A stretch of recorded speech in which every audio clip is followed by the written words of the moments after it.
And just so, in case you're wondering, my opponent, who also has a hard time telling the truth, yes, she does. She just voted recently to let illegals vote in U.S. elections. She voted against the wall. She voted for amnesty for illegals. She voted to allow D.C. to become a sanctuary city. Is that the kind of leadership you want in the United States Senate? And then that last big lie coming up.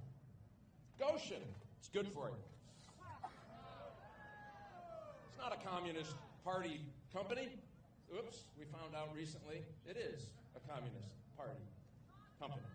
Oh, they had rail there. That's why we picked there. Oh, we didn't have rail here. Think of what they have been doing as a party. This is not your mother's Democrat Party. This is not your grandfather's Democrat Party. They have veered so far to the left. They gave us an open border. They gave us higher crime. They gave us food prices we can't afford. They gave us gas prices we can't afford. And what they're telling you today, like a political cicada, they only come out at election time. I'm for you. I'll do what you want. It's going to be great. Just listen to me.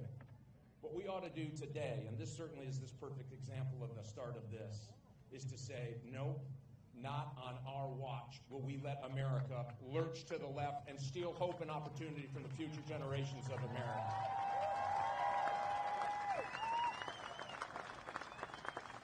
I've said for years we ought to listen to China because they're telling you what they're going to do. They have an economic plan to cut our legs out from under us. And one of those plans is to get us to give them money to locate their Chinese technology right here in this ideal community. This is the first start. And they got there for this deal because they told you you're going to have to buy an electric car, and they told our domestic companies you're going to have to build an electric vehicle. And when the government gets involved in something, it doesn't always work out that well. So they spent $8 billion, set it aside, said we're going to build chargers, 500,000 of them. 4 years later, how many? 8. They told these car companies, change the way you're building things because you're going to build a car that we're going to tell Americans they have to buy. 2,400 layoffs at Stellantis, 1,000 layoffs at General Motors. Ford just said we can't build the next generation of electric SUV because we can't compete with the costs you foisted on us. And oh, by the way, we're missing one important element. Customers.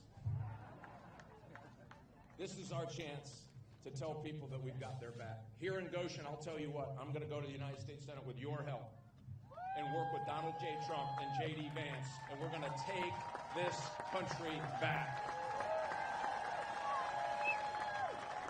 We're going to tell this community we've got your back. We're going to tell the auto workers we've got your back come November. We're going to tell the military we're going to give you a military worthy of your service. We've got your back. We're going to tell police officers no more will you be disrespected. Republicans will be in charge with